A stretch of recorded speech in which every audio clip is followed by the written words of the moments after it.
a Mullins train win. It's just gone turbocharged in the last decade or so, and there are certain records in sport where you feel that that's not going to be broken, and that's definitely the feeling I have. And where's it going to end? What would he be happy with? What's a realistic target? It's an unbelievable achievement, and yeah, we've had a couple of subdued returns to the Windsor enclosure this week. A fair bit of, oh well, that was always going to happen. It's odds on. There wasn't much thrill to it, but there's been 3 or 4. Rachel's 2 winners for definite over the 2 days. Chianti Classico day 1, and definitely saved for the final race. I think people did appreciate that it was a huge achievement, and people had stayed around after the last race in order to celebrate it with him with a properly big round of applause. And Dan mentioned Rachel's 2 winners. A huge moment for all concerned. Captain Guinness winning the Betway Champion Chase yesterday, Jane. Fair enough, El Fabiolo fluffed his lines, but you have to be there to capitalise, and that's exactly what Captain Guinness did. Yeah, in a week where, you know, you say you should never shy away from one horse, but I'd imagine Connections of Slade Steel were pretty satisfied that they sidestepped him for the Supreme. And today, you know, Dan Skelton has gone on the record as saying Grey Dawning is coming to the Turners because Factifoil was going to the Brown Advisory. They were, well, could be wise decisions. But in terms of the Champion Chase, for the last 2 years, before yesterday, the race had fallen apart in the first 4 furlongs. Shishkin had pulled up, Edwardson had underperformed, different things had happened. And yesterday, the writing was on the wall very early. Ever before Paul Townend pulled him up, this horse wasn't jumping. And I don't know if Rachel Blackmore had been aware of his omission, but she made all the right moves. The horse was 17-2. He'd never won a Grade 1. You could be realistically going in there to ride for a place. But yet she made the moves to put the pressure on Edward Stone with 6 furlongs to run, keep Tom Cannon honest, make sure he wasn't getting his breathers where he needed to be. And he's run out a Resolute winner, even though Gentleman Demi was the horse ridden for a place to pick up pieces. And I thought, oh, he's going to be the Grinch here. But marvellous for Declan Landy, who's had a great time with this horse, but they've had their disappointments along the way. Henry Bromhead, of course, is the king of 2-mile chases, but he's just, I suppose now it's unfair to brand him as just a 2-mile chase trainer. He's had so many good winners. And for her, to bring up the Triple Crown at the Cheltenham Festival, Champion Hurdle Gold Cup, and now the Champion Chase, throw into that the Grand National. It's all there. Not too bad a CV, is it? And Dan, you posed the question, where will it all end for Willie Mullins? We know he's got the established stars, the Statemans, Galopin des Champs, the El Fabiolos, even though it didn't work out for him yesterday. But there's always another tranche coming through. Ballyburn yesterday, Factifoil. We're going to see more. Home. Just the first 5, yeah, in the opener yesterday. It's staggering, isn't it? Yeah, that's the festival in microcosm in terms of the graded races so far. There are 5 horses there that, as we've said at the time, with loads of examples, you can say that extend this to the horses that Willie hasn't been able to get to the meeting.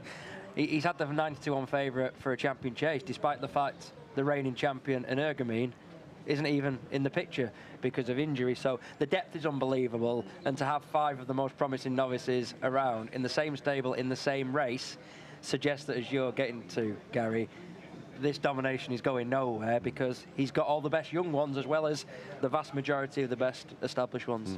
What about today then? The good news for everyone else is that on the face of things, Willie Mullins doesn't have a particularly strong hand in our 2 feature races, the Ryanair Chase and the Paddy Power Stayers Hurdle. I mentioned at the top, Jane, it's been a quiet week in terms of winners for Gordon Elliott, but an awful lot of his horses have run really well. Today is the key day for him. Are you expecting him to be on the score sheet by close of play today? Oh, big time. Big day for Gordon Elliott today. His horses are running with serious credit and defeat, and it must feel like home away from home. He's hitting his head against the wall, against a Willie Mullins wall. Those 2 horses in the bumper yesterday, Jalan Duderi and Romeo Coolio, they ran such good races. There's any number of examples, found a 50 in the Arkle, but today, brighter days ahead. Chupo, Sire de Burley, Conflated, Field Door. There's a proper contingent here today.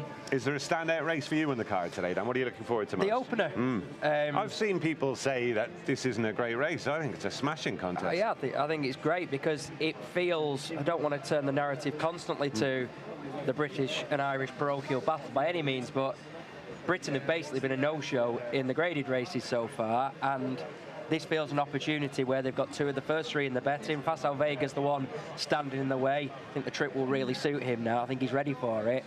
But I've got real confidence in Grey Dawning, and we talk about the mixed fortunes of stables at the meeting. Willie metronomic as normal.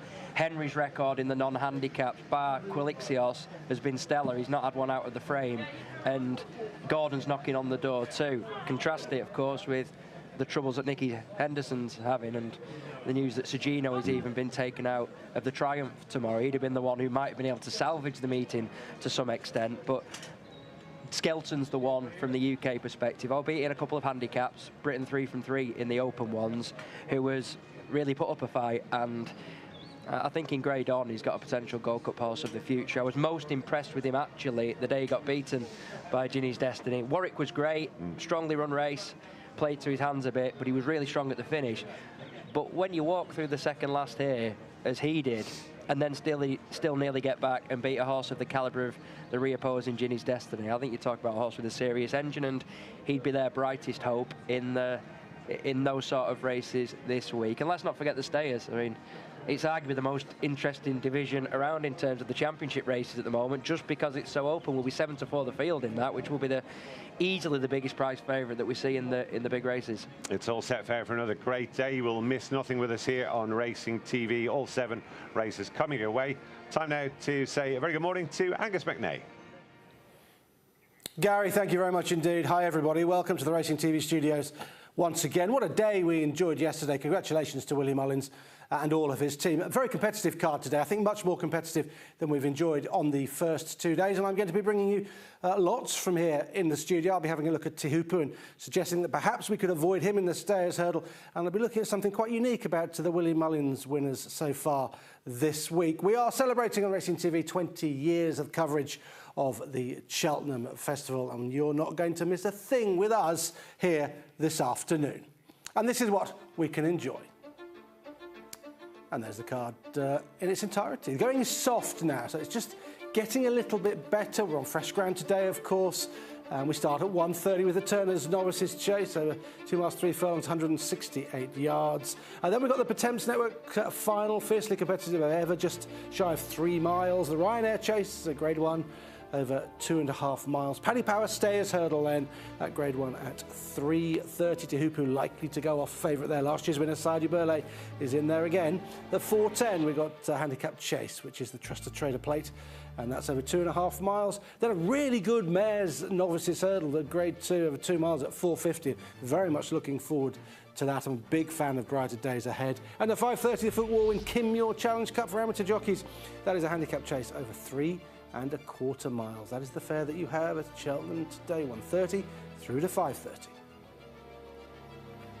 Or 3:33 Champ, unfortunately, is not running in the Stayers for Nicky Henderson. It's a real shame for Fergal O'Brien that he's had to pull Dysart Enos out of the 4:50. Number 5 would have had a great chance. He's in good form, Fergal. He had a double at Huntingdon yesterday. And 7 Little Miss Dante is out as well. Those are the non-runners so far. If there are any more and any more details, we will bring them to you throughout the rest of the show. Now, we've already heard from Niall Hannity out on the course talking to John Pullen. Now he's been joined by Adele Mulrennan. Certainly have, thanks Angus. Yeah, we're here, empty grandstands behind that. That'll about to change down by the last hurdle. They'll take into Paddy Power Stayers Hurdle, the new white padding. That's a couple of years in now. How are you? You've enjoyed your first couple of days? Yeah, I've actually really enjoyed it, Niall. Obviously the champion hurdle State Man was not overly impressive, but he got the job done. Yeah, it was workmanlike, but I don't know if he really is in love with Cheltenham, to be honest with you. But anyway, he's a champion hurdle winner now, so hopefully we might still get the clash with him and Constitution Hill, whether they join up at Punchestown. Yeah, I'm not quite sure. We'll wait and see. I thought Ballyburn was really impressive yesterday. Be really interesting to see where they go with him next year, because now he's looking quite versatile as regards to trip-wise. He's got plenty of speed, and then obviously he's got a bit of stamina as well, so he's interesting. And then yesterday, obviously Willie getting the 100. That is like an amazing achievement, isn't it? It really is crackers when you think about it. You know, it's first one tourist attraction, and it's sort of, it was a while to build up the numbers, but the last sort of decade's been crazy. And it's hard to kind of describe to people just how hard it is, because we're talking about at Cheltenham, Grade 1 winners. Like, it's so hard to do. And you know, I know everyone was probably thinking that it was going to be with El Fabiolo, but sometimes you just think someone up there has just kind of said, well, it's actually going to be Patrick. And how nice is it that he did it for his dad? So absolutely, I actually think it was actually quite a nice story in the end. It was. With him. Captain Guinness winning for Rachel Blackmore won't be that unpopular either. But what about today? We're on the track. You've been round. It's not that bad, is it? Compared to the old track, genuinely Tuesday morning, I thought it walked a bit worse. Now, there is showers forecast. I'm actually really surprised now, because when we were out here on Tuesday, there was actually puddles of water on the track. It looked like it was going to be absolutely horrible. But now we're on the new course. It's not bad at all. I mean, our shoes are barely getting wet. The wind, I suppose, obviously helps dry it out ever so slightly. And we'll looks like brightening up, but there is showers forecast. You know, we could just do with a bit of sunshine, couldn't we? Just to kind of brighten it up a little bit. But we just don't seem to be getting it at all this winter. Never mind this week. Ryanair Chase start with. What do you fancy? I like Protectorat. Right. Skeletons are going well. They had obviously a good day yesterday, really come into form, and I just think that over 3 miles he just seems to be a little bit keen, and hoping Harry can ride him a little bit more aggressively, because I feel like when he rides him a little bit more forwards than having to hang on to him, he just seems to be a little bit better. So you never know. I mean, he's a big enough price that you can back him each way. I think the trip will be fine. I think it'll be fine. I think it's a good bit of placing, actually, because the Ryanair has cut up. There's question marks, Banbridge, the ground. Yeah. Stage Star, obviously, he pulled up last time out. Envoy Allen was the winner for the race last year. But he's a worthy favourite, I think, Envoy Allen, especially with Henry's horses are in good form. But but I think it is open. Yeah, it is open. It is open. I think it's a good bit of placing. We've seen this year, or maybe the last couple of years, Protectorat's just not quite at that Gold Cup level. With the ground riding the way it is, with the horses running the way they are, with doubled yesterday, I can see that. And I feel like today is just maybe a little bit more open. Obviously, we know Willie Mullins has been, he's been smashing in the winners, but hopefully today we might even see a couple of more. Like, we're still waiting for Gordon Elliott to have a winner. Tipu maybe in the stayers. Yeah, he's solid. It's wide open, but he's just a solid horse. Obviously, last year's winner, Sarah Burley, in there as well. Paisley Park, he would be popular. Honestly, I feel like we need a little bit of a nice story, to really brighten up the festival, and I think Paisley Park would be the one to do it. And for 12 years old now, you can't even really knock his form really this season, can you? So I would love to see Paisley Park win it, to be honest with you. I think if he wins, I think the whole stands and everyone, I just think you'll feel such a buzz from it if he wins it. I think the way the race will be run out, big field, and a few of them like to get on with, the race will open up far enough out where he can hit his little flat spot like Big Bucks used to do, etc., and then start rolling on up the hill. That's the thing with him. When you watch the race, you're kind of thinking, oh my gosh, he's done for. He always hits that flat spot. He comes off the bridle, and then you're not even sure whether he's even going to make it home. But he always gets that kind of second wind, doesn't he? But I mean, it's hard now for a 12-year-old to come into this kind of really elite level, but I just feel like he would kind of put the icing on the cake, really, and hopefully, because we've obviously got tomorrow to go with the Gold Cup. Such a shame later in the day that Di Sardinas is out for Fergal O'Brien. It was really hoping, for obvious reasons, that she could give Fergal a lift. He's got Crambo, obviously, in the Paddy Power Stayers Hurdle. He's young and proven, was good at Ascot's, been kept fresh for this race. I'd like to see him run well. What about tomorrow, Boodle's Cheltenham Gold Cup? Have you looked? Yeah. Well, I'm really hoping that Corach Rambler, to be honest, even though every time I seem to mention him, everyone keeps telling me why he can't win. Maybe they say he lacks that kind of Grade 1 quality, for the Cheltenham Festival. But to be honest with you, I think he's a horse who, when you see him, he's 3 from 3 at Cheltenham. He absolutely loves it here. And then when he hits the front, he literally, the head goes up. He has a little bit of a think about it. You just don't know how good he is, like what he's got left in the tank. Obviously, we know the Grand National is the main aim for him, and he is my main selection for the Grand National. He's got the same rating as Tiger Roll when he won it for the second time. So even when he hit the front at Aintree last year, the head just goes up, doesn't he? You just do not know what he has got left in the tank. And from what I can hear, stable talks about him, he's obviously in full flow. I'm not sure. I think I've seen some on social media the other day. He'd done like 4 or 5 canters up the gallop, so he's going to be fit. Of course he will be, yeah. And he's got a Cheltenham form. He's and he jumps so well. He loves the ground. I just think at the prices, he has to. You have to have him as an each-way bet, considering the fact that he goes so well here at Cheltenham. We're talking about yard form, the Cinders are flying. I think it was 24% start of the week. Appleway ran earlier. Hoyson, could he get it all together? Yeah, honestly. I mean, you'd think watching Nel Fabiolo was quite bad to watch, but he's just the same. They don't know. They just seem to not really have a lot of respect for their fences. Sometimes it's like they've kind of got a little bit too much ability for their own good. Year, in the Gold Cup, he was fencing so well the whole way around. He wasn't out of it before he fell. I know. I can't be. If you back their horses, you're literally just like, oh no, I don't watch. But you know, Niall, hopefully today we'll just get a nice feel-good story. We're going to be out and about, trying food again. I think we're going to be trying one of my favourites, curry. You tried a Guinness yesterday? I tried it on Tuesday for the first time. I heard you were pathetic. Really? Yeah, yeah. I think just having a...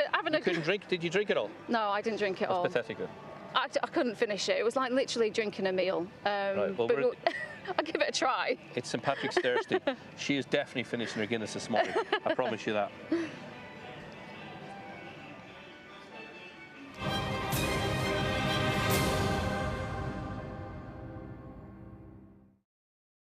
Plenty more to come from Niall and Adele through the show. We're going to concentrate on the Ryanair now. This fella, Stage Star, running for the Paul Nicholls team. The thing about Stage Star is when he's good, he's very good, like he was here at Cheltenham in November. When he's bad, he's awful. Let's get the lowdown on him now with trainer Paul Nicholls talking to Nick Lightfoot.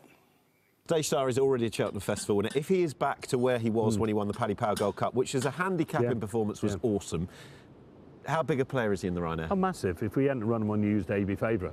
And just by running him on New Year's Day, I probably was looking for any excuse not to, and we didn't really have one, and it didn't work out.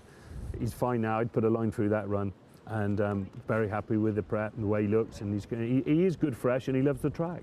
That Paddy Power, I think the data showed how many lengths he lost at that last fence to still go on and do what he did. That was awesome, wasn't it? Yeah, well, that says how good he was, and if he runs like that, he'll run very close. Yeah, you know, and we think he's there. He's not the easiest in the world to train. He has a few little issues, but we know them. We've dealt with them, and as I said, we're happy with him. Have you been working back from the Ryanair all season? Yeah, yeah. And look, if I hadn't run him on New Year's Day, at the end of the day, he was favouring a 100-grand race. Yeah. He wouldn't have had a run from, you know, he could have ended up with 2 runs in a season because it's not, and he has to go left-handed, and we hadn't gone up to 3. The only race I could have probably run him in if I'd wanted to was the Denman Chase. But with that being getting close enough to Cheltenham, probably was. So I think we've done the right thing. Well, you ran Hitman in that, and I guess he was third in the Ryanair last year. He deserves his place, doesn't he? Different horse, totally different horse to Stage Star. Yeah. And I've just let him come along quietly. I hadn't been hard on him, so I was thrilled with his run in the Denman Chase, second to Shiskin, and you know he was just behind. Well, not you know he ran well behind Shiskin in last year's Ryanair Chase. So if he runs in that sort of form, he's got a chance of being placed, definitely at least. Well, he certainly goes well at this track, Stage Star. Paul Nicholls seems pretty hopeful of a big run from him. He's got the excellent Harry Cobden on board. Some of his rivals include horses that are prominent in the market. Banbridge for the Joseph O'Brien soon. JJ Slevin will be on board. The Drying Ground will definitely suit this horse. And the Fugitif Park stud colours of Envoy Allen. He's got to go well, hasn't he? You'd have thought so, and Ryanair, again, for him, might well be on the agenda. These are the 3 principles in what is a competitive renewal of the Ryanair. Let's have a look at the market for it now. And Envoy Allen right at the top at 5-2. It's 9-2 Banbridge. Stage Start in there, third in at 5s. Capodanno, he's got to brush up his jumping. He's 9s. Conflated, likewise, he's 9s. Protector at 9. 16's Ahoy Senor. Don't know what you're going to get from him necessarily. Fugitif, 22-1. Fieldor, 25s. GA Law, 25s. And 33-1 Hitman. But Envoy Allen, 5-2 favourite with Bet365. Let's analyse this race now with Gary and the team. Angus, thank you very much indeed. Yes, and we're going to have a look at some visual clues here, which hopefully will help clarify things for those that might not have made their mind up on this year's Ryanair Chase as yet. And why don't we start with Stage Star? We've just been hearing about him from trainer Paul Nicholls there. 3 from 5 here at Cheltenham, and a Cheltenham Festival winner. Dan, we'll have a look at his win in the Paddy Power Gold Cup earlier on in the season. How much of a worry is it to you that he blew out last time and has been given a fair bit of time to get over it? Yeah, it's obviously a concern. He went into that an 11-10 favourite for a handicap. So to some extent, that was a reflection of the fact that he is a graded horse in a handicap, but also with a fairly thin race. But go back to what he's done at this track previously, and there is an obvious form case to be made. He was great in winning the Timeform novices handicap as a novice. He then follows that up in the Turners, and essentially doing the same in the Paddy Power in terms of tactics and style, but putting up a better performance on the book in defying that reassessed mark. It was a lofty handicap performance, that mid-150s, winning a race like that. He's got the blowout to put behind him, but I suspect we'll see him in that classic Cobden position. He'll be adopting it on Ginny's Destiny in the first, as close to the rail as he can, and prominent, and I guess he'll be trying to do the same with Stage Stars too, seeking really a change of fortune for Paul Nicholls, whose start to the festival has been really low-key, a couple pulled up and a couple well held in the bumper. Okay, so he's joint top rated with a BHA rating of 166. What about Banbridge, who's been Andy Poe's favourite for this race for quite some time, but has now been usurped to the top of the market by Envoy Hélène? Jane, we'll have a look at his win at Kempton last time, and this form obviously worked out supremely well, with Peak Dory going on to score at Ascot, Edwardstone hacked up at Newbury subsequently for all that he fell yesterday when beaten in the Champion Chase. How worried are you about the ground for him? Oh, immensely, and I'd imagine they're going to, you know, consider strongly whether to take his chance or not, because Aintree and Punchestown will be on the horizon. Look, this is self-explanatory. The form is very good.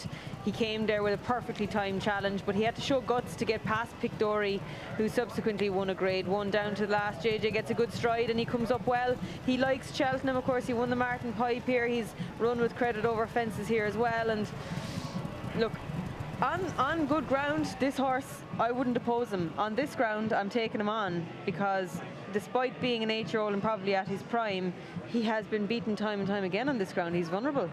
Okay, and Jane, what would you be inclined to oppose him with? My head is telling me Envoy Allen, but he's short in the market. He's 3 from 5 at the Cheltenham Festival, and you just said the joint highest top-rated horse is Conflated, and I just think he's contested the best 3 chases in Ireland this year. I thought the first day at Down Royal he was used as a pacemaker, and I don't think he stays 3 miles, so we'll get to him in a minute. Here he is, finishing 3rd in the Gold Cup last year. This wasn't a bad effort, was it? I actually backed him myself this day, Jane, and agree.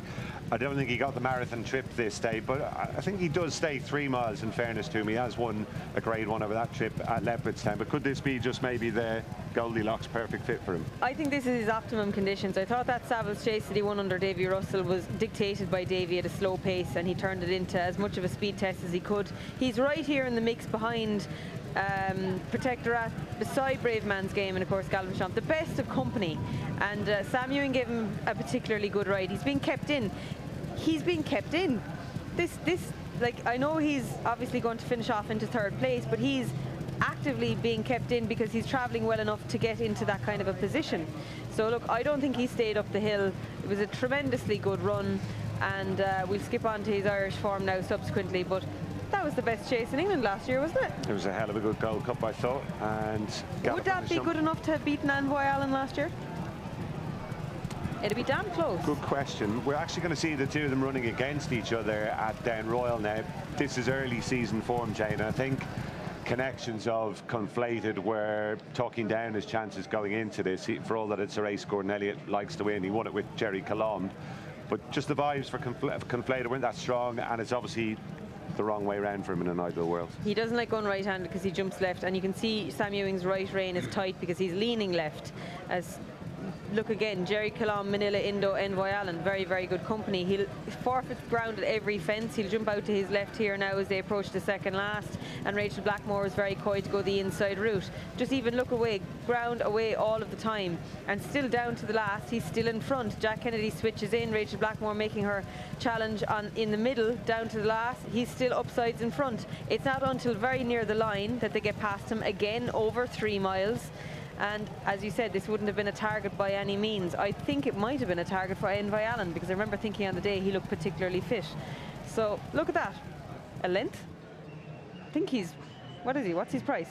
All right, this is the 2nd or 3rd last. 3rd last at Leopardstown. We're going to complete the Conflated trilogy here with his unseated Leopardstown in the Irish Gold Cup. Yeah, Faster, Slow and Galloping Deschamps, we'll be talking about them in hotter company tomorrow. Approaching the 2nd last, I think Jack Kennedy is still happy enough. He's just keeping on to their coattails before they start to turn the screw in terms of stamina.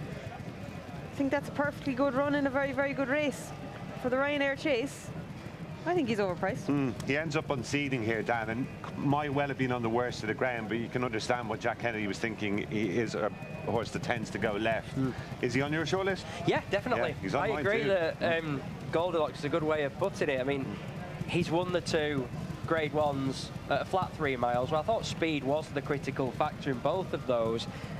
He's arguably been too lightly raced over this sort of distance in recent times, and like he didn't do a lot wrong there now. Up, didn't he? I'm Jack Kennedy's biggest fan, but he wouldn't like seeing that. Well, I'd have stayed on that, obviously.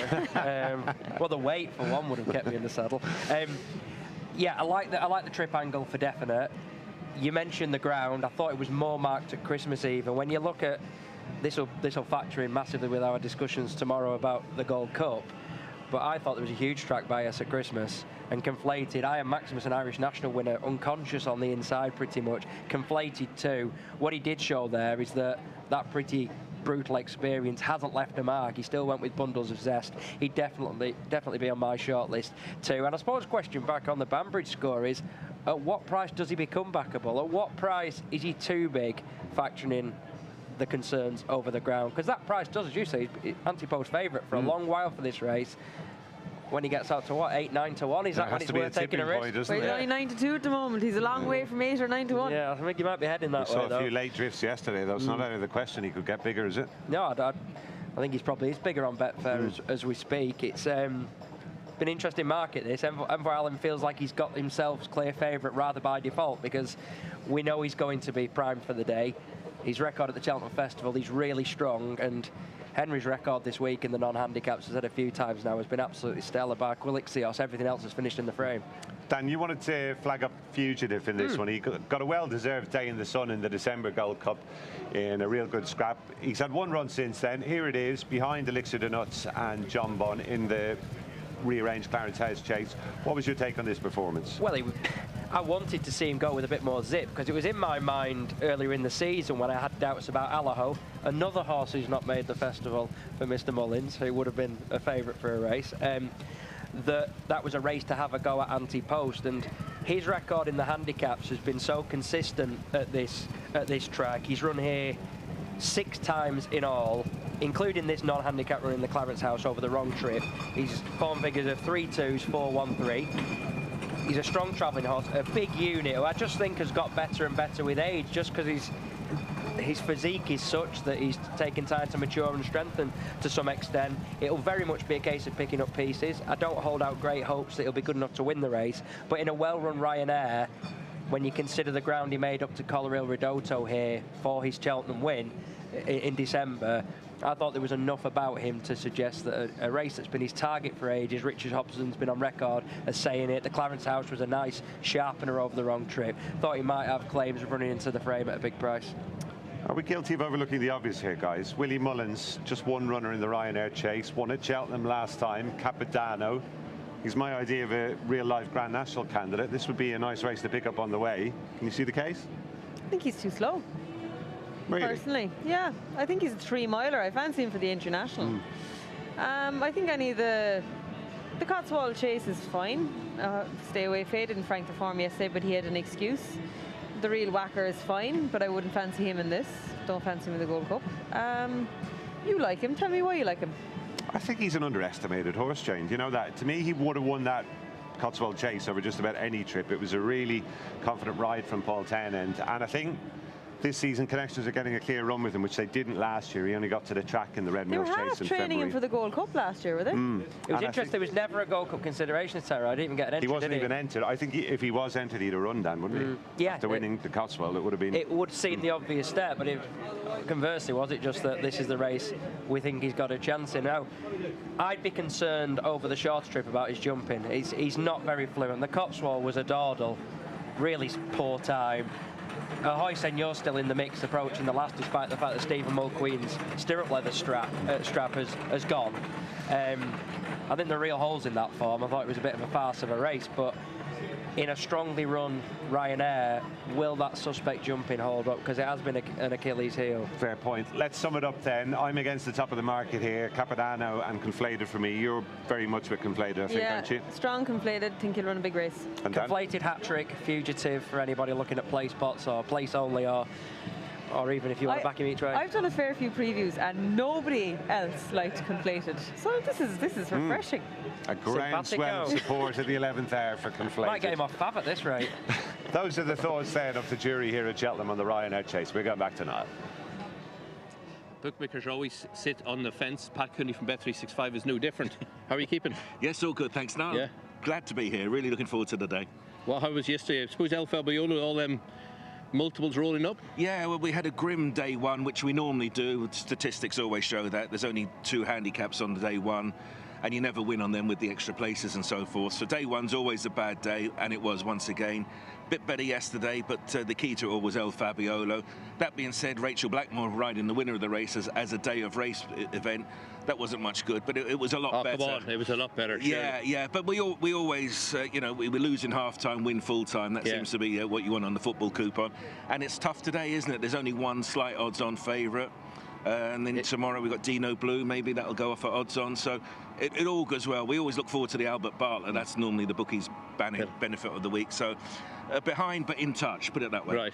Right. Extra places, have you got lots of specials? Yeah, we're first 6 on the race 2 and the lucky last, and race 6 with first 5, and plenty of horses being back the nose, really. I make a note of Arctic Brazil of Rachel Blackmore once again. That's been supported from 12 into 9. People looking for value outside the front 2 who have dominated the anti-post market. But yeah, it's all about really the grade ones really for us today. Where's the money been starting the opener? Well, in the opener, I would have to say probably Facile Vega has become really, really popular of late. Ginny's Destiny has become a little bit friendless. I think Paul Nicholls has had 2 disappointing runs at the meeting so far. And really the story of the day is the punters getting with the yards that are in form. Yeah, so obviously look no further than Willie Mullins. And Grey Dawning is solid at 5-2. We're waiting in form yard. Yeah, and we're waiting for Iroko to become popular, but the knock on that horse seems to be inexperienced. So we wait and see on that one. Again, you said every year he was good in the Martin Pipe, which you look at the winners of that, Gallopin de Chance, etc. Yeah. I know it's not an Eileen prep where he having 1 run over fences at Warwick. He had a school run recently at Haydock. I saw him after the last race, so it's not ideal, but I still think he's a hell of a horse. Yeah, absolutely, and I think it must be significant that JP McManus has obviously given the green light for the horse to come here and throw his hat into the ring. He might just be an interesting contender, because I think with Facile Vega, there's a few of us of the honeymoon's over with this horse sometimes. But I agree. You try and get these Willie Mullins short ones beat, and you're making a case and you're trying to sound clever, then they just end up in the winner's enclosure. Absolutely, and he's got a very similar profile to Gaelic Warrior, hasn't he? Like, if we had a chance to lay him at 2-1 on day one, you think, well, this is amazing value. Well, laying the horse, did you not see him run last time out? He's going to end up in Worcester. And he's 2-1. Yeah. And we might be saying the same after the first, who knows? Yeah. Paddy Power Stayers Hurdle, where's the money been? Because it's wide open. Well, it's all one-way traffic on this now. It's Tihupu has been really, really well supported. He's now 6-4 for the race, and I suppose by elimination you end up with him as your selection. Whether he's value at 6-4 remains to be seen, but he's certainly the best backed horse on the card so far. But again, with first 4 places on the race, and step forward Paisley Park. I mean, he's 14-1 first 4 places. He's not running like a 12-year-old at the moment. He's popular. And the other one that's a little bit of each way interest is Home by the Lee of Joseph O'Brien. He blows hot and cold maybe, but Joseph, again, he's had a winner at the meeting, and that seems to be what the punters like to latch on to. Ryanair Chase? Well, this is interesting. At the moment, the money horse really has been Banbridge. I think we were 5. We've just gone 9-2. That might surprise some because you tend to associate Banbridge with good ground. But he's been popular. I could see him shorten up being a 4-1. Again, he's trained by Joseph. In the race, Gar Law has been popular. If he's you want been supplemented. Yeah, if you want a lively outside, again, 4 places and an 11-runner race. I mean, it wasn't like this when I was growing up. And he's got course form, being supplemented for this. Yeah, and again, of the others, Envoy Allen, again, he's there at 5-2. But he's one of those, another favourite that you think, I don't know, I don't mind him having as our main liability. So, we're sitting on the fence to a degree, but we might be jumping off it halfway through the card. Good stuff, good to catch up. He's sounding bullish, Pat Cooney. We wish him all the worst luck in the world. Thank you. We sure do. Niall, thank you very much indeed. I'm going to have a look at the Willie Mullins winners now. And it's quite interesting to note that they all ran in quite steadily run races, and they all finished their races off really quickly. So what we'll do is we'll have a look at their finishing speed percentages. They were all over 100%. They've all finished the last 4 furlongs quicker than they ran the other part or the earlier part of the race. So they're able to save energy for quite a strong finish. And another interesting point is that they all put in their best jumps of the race at the final flight or final hurdle, suggesting that they were full of running and they were really rolling, and when they are rolling, they jump very well indeed. Let's start with Gaelic Warrior. Really impressive, wasn't he, with his jumping and with the speed that he showed. That's him jumping the last. He gained 4.16 lengths at the last. There you go. And a finishing speed percentage of 105.95. That was his best jump of the race, and he was 5.95% quicker in the final 4 furlongs than he was in the rest of the race. Finishing the race off really strongly, really zestfully, and jumping the last brilliantly. His best jump of the race. What about Stateman? Did he replicate that kind of performance? Well, he sort of did, because the race was quite steadily run, the champion hurdle, and he was able to come home 8.06% quicker in the final 4 furlongs than he ran the rest of the race. Steadily run race, turned into a bit of a dash, and he gained 2.47 lengths at the last. That was his best jump of the race. When it comes to Lossiemouth, we're looking at a similar number of figures. 105.9 for Lossiemouth. Remember, Gaelic Warrior is 105.95, so she's 5.9% quicker through the last part of the race than she was in the earlier part. And her final jump, 4.3 lengths gained. That was her best jump of the race. Let's go to Ballyburn. His best jump of the race was at the last as well, where he gained 4.18 lengths. And he too finished strongly, 5.71% quicker in the final 4 furlongs than he ran the rest of the race. All of them putting in their best jumps of the race at the final obstacle. And the same was true of Factor File, who just jumped okay. It wasn't a brilliant round of jumping, but he gained 0.94 lengths at the last, and that was his best jump of the race. And look at his finishing speed percentage, 110.92, so he was 10.92% quicker in the final 4 furlongs than the rest of the race. That was a steadily run contest. And what finishing speed percentage will tell us not just how strongly horses finished the final 4 furlongs, but also it tells us that they were able to reserve energy for that strong finish. A couple of other things to say. Mystical Power, who was second in the Supreme for Willie Mullins, he also put up his best jump of the race at the last, but he'd had to make up a lot of ground, and his finishing speed percentage wasn't quite as good as you'd have thought it would have been, because he got tired, having made up his ground from 8th or 9th to get into contention. He ran out of petrol in the closing stages. And the most strongly run race that we've had at the festival so far was the Champion Chase, where they just dipped under 100% as far as their finishing speed percentage. But the Willie Mullins horses, every single winner so far has put in its best jump at the final flight of hurdles or the final fence.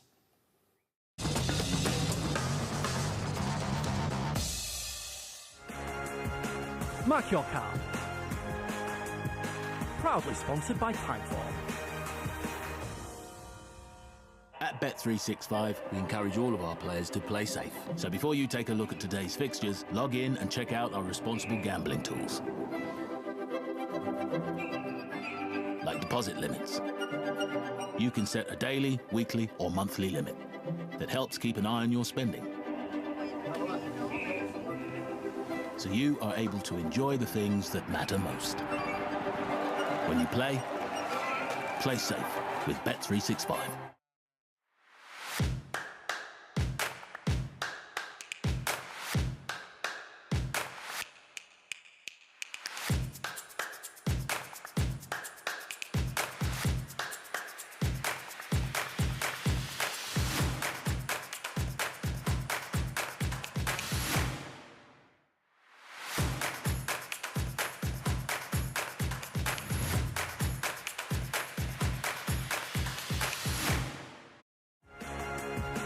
Mark your card.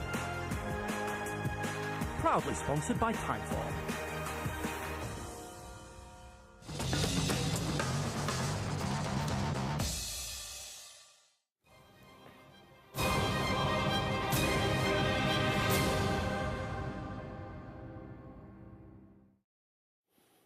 All week I've been utilising the Race IQ data to preview races and to look back at a few races as well. Yesterday we had a look at El Fabiolo's jumping, which wasn't particularly impressive, and he made that bad mistake and, of course, was pulled up in the Champion Chase. I don't think Tihupu can jump particularly well. I think he's got to brush his jumping up. I do think he needs really soft ground to give of his best, but I think he's vulnerable at quite a short price in the Stayers because of his jumping. Let's have a look at last year's Stayers Hurdle first up. Remember, it was Sergio Burley was the winner of this. And we'll have a look at just his jumping stats in a minute compared to all of the others. But if you look at him coming down to the last, he doesn't jump it particularly well compared to the winner, Sergio Burley. Sergio Burley out to the right in the JP McManus colours, and Tihupu in those black and white colours. Just in behind, just looking for a bit of room. He gains 0.45 lengths at the last, where Sergio Burley gains a length and a half. So he's just Sergio Burley's just over a length better than Tihupu at the last. Now, I know Tihupu gets trouble in running, and there was all sorts of shenanigans, of course, with the steward's inquiry because he dead heated for second, etc. But that wasn't a very good jump at all from him. He just gained 0.45 lengths. He's lost a length there on Sergio Burley with a sloppy jump. And more than anything else, that probably cost him the race. Losing a length, he's then run on quite strongly. If you think he'd jumped that as well as Sergio Burley, he'd have been at least a length closer. He'd have nearly won the race if he'd been able to jump that a little bit better. So overall, what does the jumping look like in last year's Stayers? Look at Sergio Burley. He gained 4.81 lengths on the field. Dashel Drasher lost 1.3. And Tihupu, overall, 12 flights of hurdles, he lost 1.11, largely due to that last hurdle. That didn't help at all. So he was 5, nearly 6 lengths worse than Sergio Burley in the jumping stakes in last year's Stayers Hurdle. So he's got to brush his jumping up. And you could say, well, OK, look, that's fair enough. That's good data from the Stayers Hurdle. But what about the rest of his career? Well, you can say that he hasn't jumped particularly well in some of his other races as well. Let's have a look at the Hatton's Grace. Let's look at him jumping the third last here. And he loses ground at this. There we go. He's just got in close. He's just made a mistake towards the outside there in those black and white colours. And what did he achieve at that third last? He lost 3/4 of a length on the field. Here he is, coming to 2 out again. He's not spectacular. He's not very good. He's lost 0.12 lengths there at the second last. He can jump OK, as he proves here at the last. This was one of his better jumps, and he gained 2.07 at the last there. So sometimes he can put in a good jump like that, but overall, it's more like that third last and that second last, where he tends to lose ground on his rivals. The last hurdle there gives you hope for him today, if he really does get his jumping act together. But by and large, he's not a great jumper of hurdles. Look at this. This is the Hatton's Grace. Now, remember, he lost ground on Sergio Burley, just about 5 lengths in the Stayers last year. Here, he's managed to win the Hatton's Grace despite losing ground. He lost 0.14 lengths at his hurdles. There were 10 of them that he jumped on this particular occasion. Imperi Pass jumped really well. Look, 5.34 gain. Astro Diamond 6.32. They're not relevant to today's race, but it just tells you that he was, third best in the jumping stakes in the Hatton's Grace, and he was nowhere near the best jumper when it came to last year's Stayers Hurdle. And I think that puts a big question mark on his ability to win the Stayers this year. And at a short price, because of that, I would definitely be against Tihupu this afternoon. Right, let's have a look at the market for it. And Tihupu is favourite at 13-8. Nobody H is 13-2. So Gerhard, he's an interesting runner, isn't he? 13-2. Willie Mullins and Paul Townend. Crambo, 7s. 9 Sergio Burley, last year's winner. 11s Flooring Porter. Paisley Park, 14s. 18s and bigger. The rest, the non-runner is number 3, of course, Champ, taken out the other day. 12 go then in the Paddy Power Stayers Hurdle. Let's get the thoughts of Gary, Jane and Dan. Great stuff, Angus. Thank you very much. Yes, and there's only one place really we can start with our look ahead to this year's edition of the Paddy Power Stayers Hurdle, and that's by winding the clock back to 12 months ago. And we had a brief look at it there with Angus, the closing stages, as far as the Race IQ data is concerned. We're going to go back a little bit further into the race here, and a few of them highlighted for you there.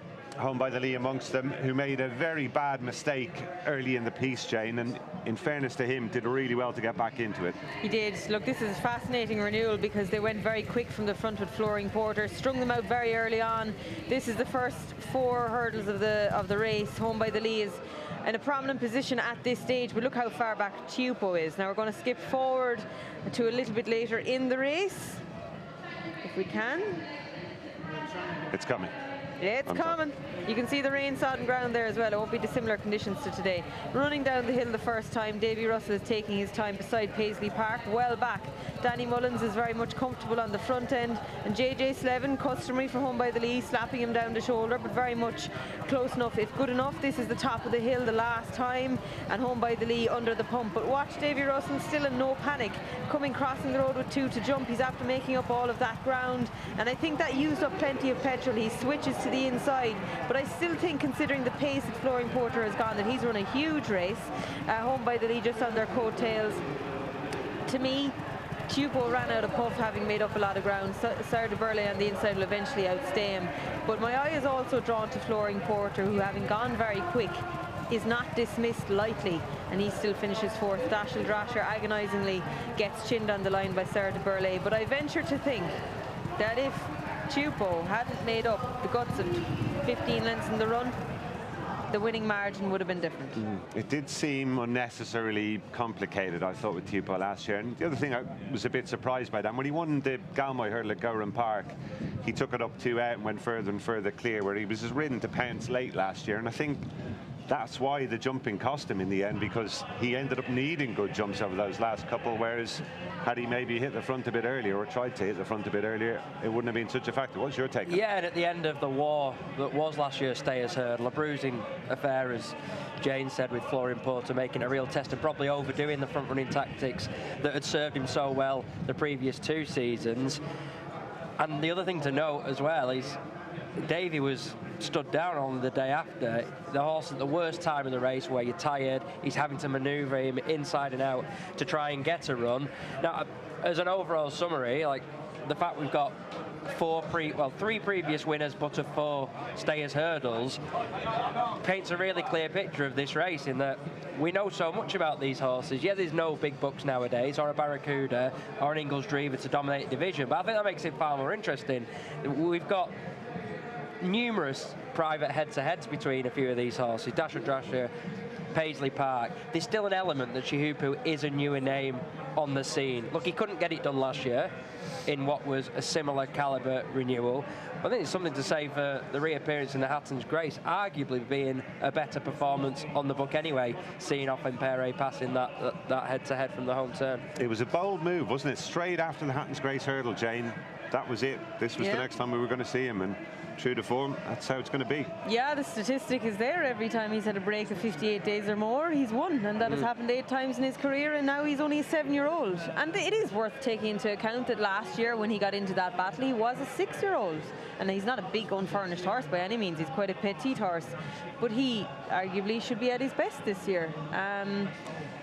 Gordon has had this plan for a long time. They've diverted Irish Point. That almost paid off in the Champion Hurdle.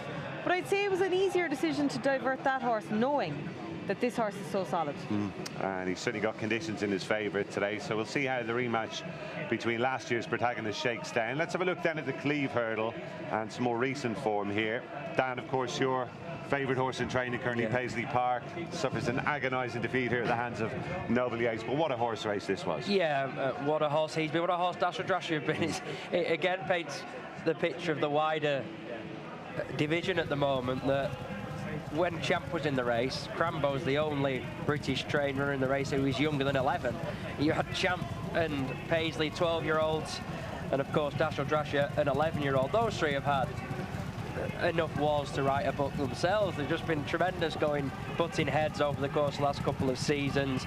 Noble Yates, just another piece of Emmett Mullins' artwork. He does it differently, doesn't he? He's, not many horses win a Grand National and then have greater heights subsequently. Not many horses win a Grand National and then get turned into staying hurdlers, but he's a horse who won his only start in over hurdles as a novice. He ran in the race which led Sam Agest to go off a fairly short price for a handicap yesterday in the Coral Cup, and then on his only the third start of his life over hurdles, admittedly getting weight, he comes through and wins one of the premier trials for the Stayers Hurdle. He's a fascinating contender. If you judge him on his chase form, he'd be the pick of the weights. He'd be top rated in this race on Timeform figures and probably official figures as well. And when it's Emmett Mullins who's crafting the plan for a horse like him, I just have to stand up and take notice. I definitely wouldn't want to rule him out because he still feels a bit of a blank canvas in terms of staying hurdling, whereas a lot of these just frankly aren't. Let's have a look at Sir Gerhard, interesting candidate for this one, and a lot of people seem to have latched onto him, Jane, in the run-up to the race, but does recent form really make him a viable candidate, do you feel? To me, this isn't good enough. He's beating the Devil's Coachman. Yeah, there's an element of Paul Townend and Willie Mullins in this, and in his price as well. To me, chasing just hasn't worked out. He's a champion bumper winner. I question whether he really wants this trip, but I think he's kind of a victim to circumstance. I've heard people in the camp questioning whether he wants this trip as well. But they kind of have no other option. Where do you go? Point, he's rated 155. Oh, please don't start that. And long may that continue. He's rated 155, so their hands are forced. Cheveley Park probably want runners here, and maybe he will run well, but I expect they'll be riding him to get the trip rather than forcing it, get him to settle. I always had a little suspect that he mightn't develop into the chaser that everybody expected he might be, and he hasn't. He's not a natural jumper. He tends to lean a little bit to his left, but he got the job done here. It was a prep. It was over 2 miles 3. This is a different test. The ground is going to be stamina sapping, and the way the race is shaped, it's going to be a battle, and I don't want him leading me into battle. I think that's a fair comment. We'll see how he gets on today then. Right, let's draw a line under this one, guys. Dan, what way do you see it going? It's really tough. I think we've got the right favourite. I think he's about the right price, 13 to 8, 7 to 4-ish. I think that representative of his chance. Definitely wouldn't rule out a big run from the veteran Paisley Park on the basis that his form this year, I think, is better than it was going into the race 12 months ago. I mean, we've mentioned a couple of receptions, probably never beat Honeysuckle 12 months ago, but if Paisley Park comes in and wins a second Stayers Hurdle at the 6th attempt in the race. You're welling up there just thinking about it. You okay? I'm going here. Yeah. Yeah, it would be absolutely incredible, and I don't think it's $1 million. Maybe that is, well, it is. It's hard. He believes in dreams. Okay. There's sometimes dreams do come true. This is the theatre of dreams, isn't it? It can be a theatre of nightmares for many. To set the record straight for you? Or are you looking elsewhere? Yes, I think he'll win. My each-way shout, currently sliding at the bottom of our screen, is 11 to 1 as Flooring Porter. Gavin Cromwell's really happy with him. He said he's had a swimming prep for the festival. I say the festival because he had the option at the National Chase. He has been chasing. They didn't go for that. I think that was a good decision in hindsight, wasn't it? Yes, and he said he missed a month before last year's race, and he still was bang there jumping the last. I don't think he has to make the running. I think Keith Donoghue might try to settle him in and then decide whether he's going to get into a fight with him or not. I think he'll run a big race. He is a fascinating addition to the lineup, isn't he? Dual winner of the race, Flooring Porter. I'm with Thibaut as well. Let's go back to Angus. Thanks, guys. More to come on the Stayers Hurdle a little bit later on in the show. But if you've been watching on Freeview, we're going to say goodbye to you now. Thanks very much indeed for your company. I hope you've enjoyed the last hour. And if you want more of the same, then please become a Racing TV member. Why not? Go to racingtv.com/benefits and you can join up and watch the coverage this afternoon and indeed thereafter. So do join us at Racing TV, become a member and carry on watching.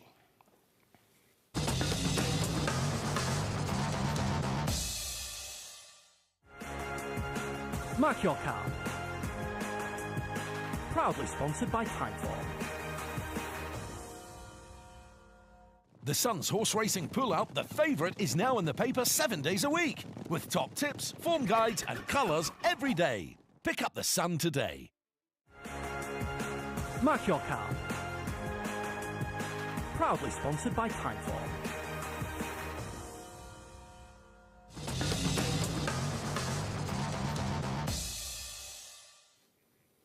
Yeah, good to have Timeform on board, and we're going to have a look at their race of the day now.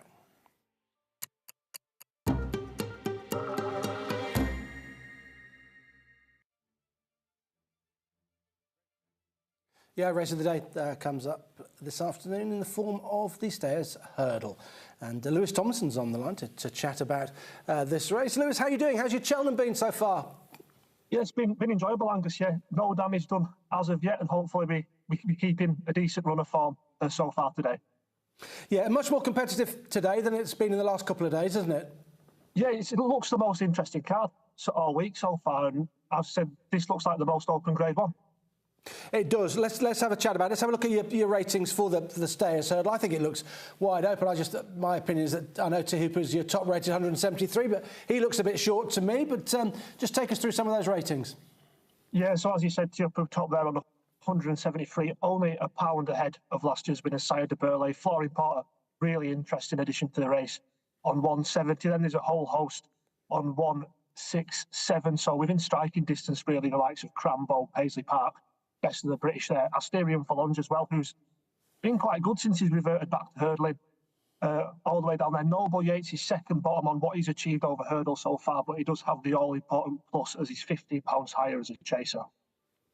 Yeah, I just made a case earlier on looking at the race IQ data suggesting that Tihupu, he could do with brushing his jumping up a bit.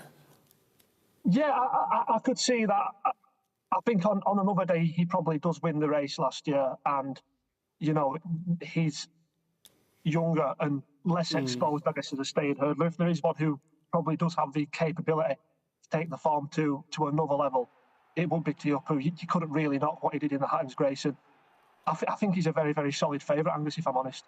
Yeah, we're just having a look at him getting past Imperial Pass in the Hattons Grace last time. He went away to win by a length. I just still have my question marks about his jumping, but he's young and he's open to improvement, and there could be more to come, and he was a shade unlucky in this race, as you said, last year. But it's no given for him, is it? There's plenty in there that are going to give him lots to think about, particularly Sire de Burley, who won the race last year, and you're going to get probably a strong gallop, and that's really going to suit him. Yeah, exactly. You know, Sire de Burley and Crambo will be the two that we expect to be held out the back, really. You've got Dashel Drasher, who we know will get on with it. Similarly, Noble Yates, Flooring Porter. Back hurdling, perhaps a little bit too keen in this last year, but he will go from the front and also want to get on with it. It's really, really, really interesting. I think Paisley Park's got a really good each-way chance again. He's not put a foot wrong all season, really.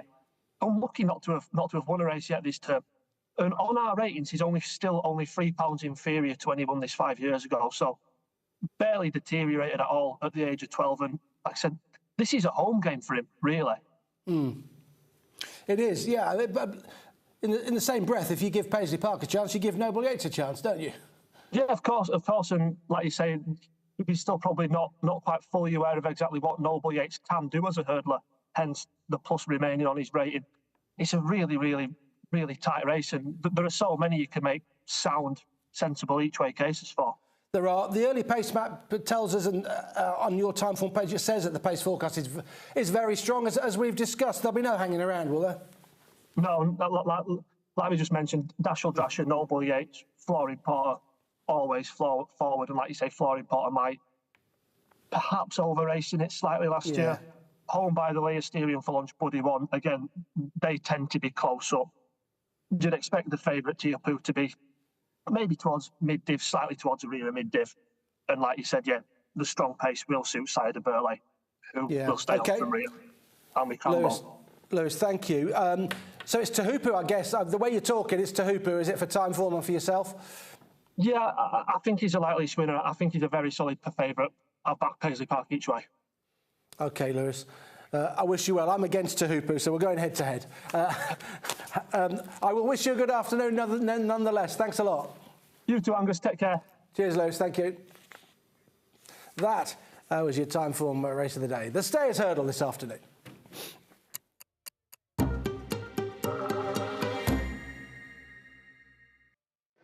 The Orchard and Courtyard is where we made our way to with Adele. We're going to go to the Guinness finish very shortly. You're going to hopefully finish a pint of Guinness this time, not like Tuesday. No, absolutely not. Lots going on in here. The gates have just opened. You'll see plenty of race scores coming through. Boodle is your 40th, 50th next week? Excuse me, 21st? It is your birthday, isn't it? Next week, always after the big 4-0. So I've got a few things picked out in there. I'll send them to Paul. Yeah. You never know. Don't send them to me. I like the fact there's a non-alcoholic bar. Why? Because not everyone wants to drink, Niall. I know it you is won't actually be going getting in popular. there, but I think it's quite handy having something like that's that. That's quintessentially. And then perfume, yeah. Oh yeah, definitely got to go in there and have a little smell of the perfumes. Alcohol-free bar, that's for you again. So it's very heavy and you. Champagne, over here, gaucho, yeah. Good steaks. Yes. So lots going on. The news come through sort of half an hour ago. Sergino is out of the Triumph Hurdle tomorrow. So disappointing. Oh, honestly, I feel so sorry for Nicky Henderson. He just he's having a terrible time of it, isn't he? So fingers crossed. Hopefully he can find out what's wrong with his horses, and I suppose hopefully try and get back for Aintree. I don't really know what more to say. It's one of those things. How long's a piece of string? You know, they can just turn around. There could be a batch of hay. There could be something like that that's knocked them off.